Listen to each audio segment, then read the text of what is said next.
tweyanziza nnyo abayizi ab'ekyambogo bannange tubeere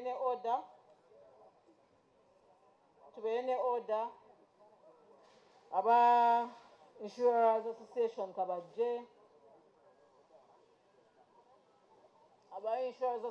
kabajje tweyanziza nnyo okubeera mu kaweefube wa siriimu oli bw'omu lwakikozesebwa jangu bannaye mulinge tiimu tetwagala ziggweyo bwe tuba tunoonya bizinesi abantu bonna twogera nabo dda ku sayidi eri ya minisita ekifaananyi kibalansinge okwate n'omujoozi Pallaso esaati ne butagiggyeemu oyagala kubeera ng'oli reddi Pallaso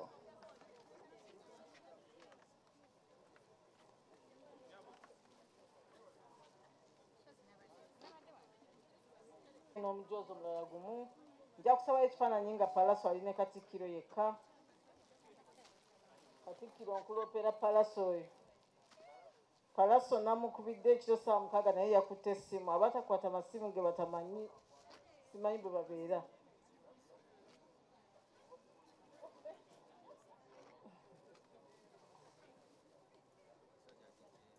Katikiro abadde amuwaawo obugambo obuzimba bajja kufunayo ekifaananyi kimu nga bali bokka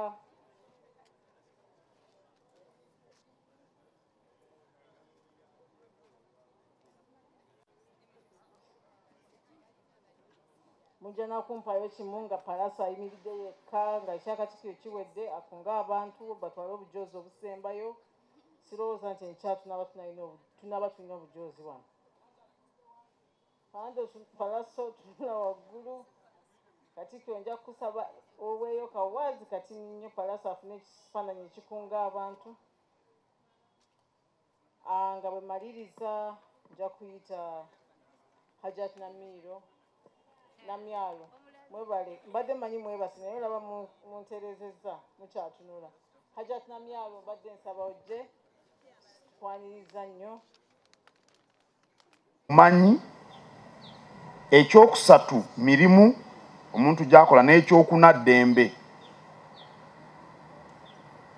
kobenga oli mu ofiisi ya pulezidenti oba okola mu KCCA ng'ono omumyuka wa Ssenkulu ali wano Luyimbaazi ow'Enkima obanga okola mu URA Kigoza ali wano Ndoza wa Ffumbe obanga okola mu Uganda Breweries bali wano obanga okola mu Uganda Baati obanga okola mu Insurance Regulatory Authority kulirwa Kojjange Kaddunabbi muzaana gy'akola ebintu ebyo ebina kizibu okubyewala obulamu ne bukugendera bulungi obulamu obumanyi emirimu oba okukola n'ekyokuna eddembe era tulowooza nti okutuukiriza ebyo toyinza nti era kubituukiriza byonna mulundi gumu obaako n'ekyotandika nakyo ndaba wano abayizi ndowooza basoma busawo awo bali ku byabulamu naye era bwe banaamala okusoma bajja kwagala okukola nalabye abasawo abalina okugezesebwa nga bagamba nti tebatutwala twasoma emyaka 5 tuli badokita naye tetulina we tukolera emirimu n'olwekyo enteekateeka eno ey'emisinde gya Kabaka etugatta ffenna okutuukiriza ebyo byenkoonyeeko nga tusookera ku kigambo eky'ebyobulamu mu ngeri eyo kyenvudde neebaza mwenna abategedde obukulu bw'ensonga zino ne mujja tudduke tube balamu jo bwe nabadde njogera mu maaso ga Kabaka nga tujaguza amazaalibwa nayogedde lwaki ensonga z'obulamu nkulu era osanga mu bali wano mulimu abatazze kubanga balwadde n'olwekyo bwe tudduka n'emibiri gyaffe ng'oggyeko n'okugamba nti tulwanyisa mukenenya n'okukola obukozi dduyiro kintu kikulu mwalabye ne Kabaka ng'ababuulira nti akola dduyiro n'awulirizayo nnyimba za Pallaso n'amuyita n'okumuyita n'ayimba okuba engalo zikubire ddala nno zinoge saagala nze muntu akuba ngalo n'azeekubyako n'olwekyo okukola dduyiro nakyo kikulu eri obulamu bwammwe ate naddala mmwe abakuŋŋaanye wano mmwe abali mu babayita middle class okusooka muyina ssente ate mujja ne muba mwakulira mu bwavu nga muli bato kati bwe mufuna essente ne muli ebintu bingi ne mwerabira dduyiro muyina ababaweereza effayiro muyitula mu ntebe zeebonga oyinza okuba tolwadde siriimu naye n'olwala ebirala entunnunsi obulwadde bw'omutima sukaali bw'oba teweefuddeeko osobola obbirwala n'olwekyo okudduka emisinde si siriimu yekka naawe adduse weeyamba wekka okusigala ng'oli mulamu naye tusanyuse nnyo mwenna okubalaba era mwebale kutegeera nsonga eno n'abaana baŋŋambye abagenda okuvuganya nange kilomita 2 aba Maldime nja kulaba anampangula ku lw'essande. I welcome all of you here. I welcome all of you here in your different capacities. There are 4 aspects of life which I think are the most important for everyone, wherever they are, whatever their status. The first is health. The second is knowledge. The third is work. And the fourth is freedom. Everything we do in life is geared towards those 4 things. You can expand them, but that is what is most important. We cannot achieve all of them at the same time, but here we prioritize health because it is the basis, it's the foundation for everything else that we want to achieve in life. So we have to take our lives very seriously. And besides the fight against HIV/AIDS, it's important that we individually stay in good health. Working out at all is good for you, even if you are HIV-free. Certain diseases like hypertension, heart diseases, diabetes, and many others,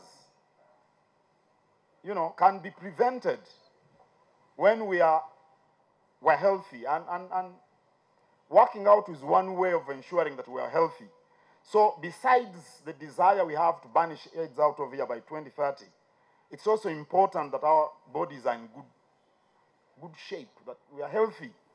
So come join us and we achieve that goal so that we realize the 4 important aspects of life. I welcome the companies and organizations that have turned up today. The Office of the President is represented by Hajati Namyalo. The Insurance Regulatory Authority, I see Omuzana Mario Nancha. And I see Uganda.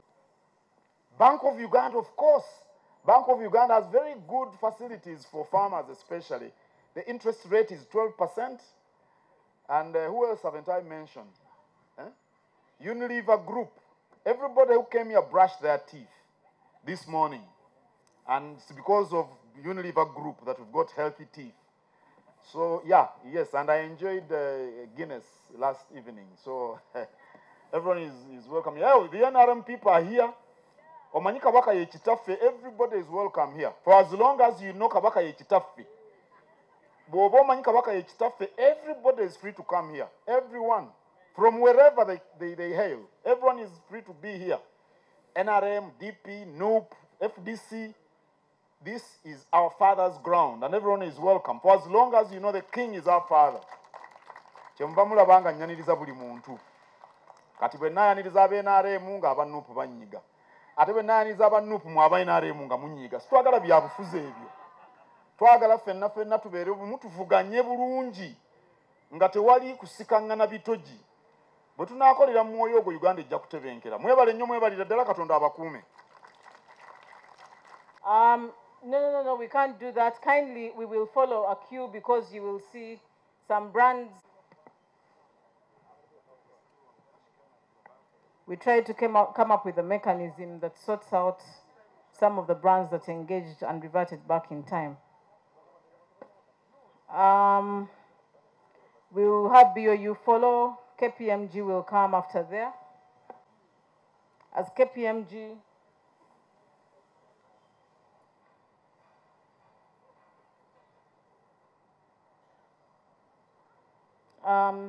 feel free to hold some of the vests. KPMG will come next.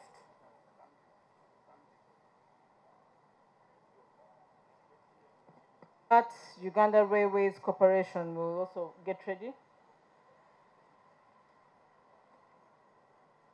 Unilever, the new RC.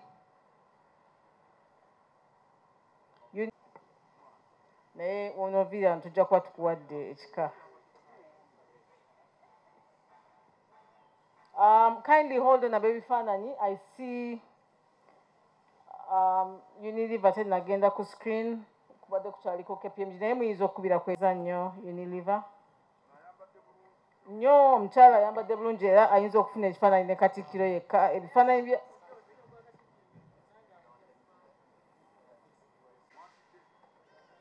URC simanyi oba bali ready. Badde bansabyemu ku budde.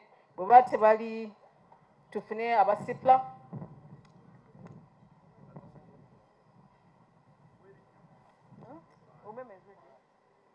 You are ready? Okay. URC bwe bateri ready. We are going to have Umeme.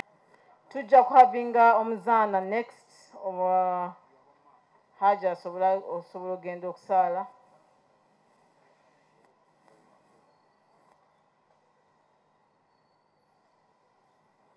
Insurance Regulatory Authority.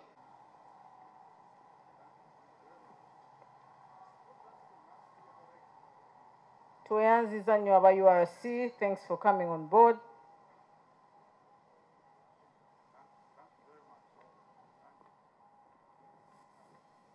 SIPLA bwe bateri ready.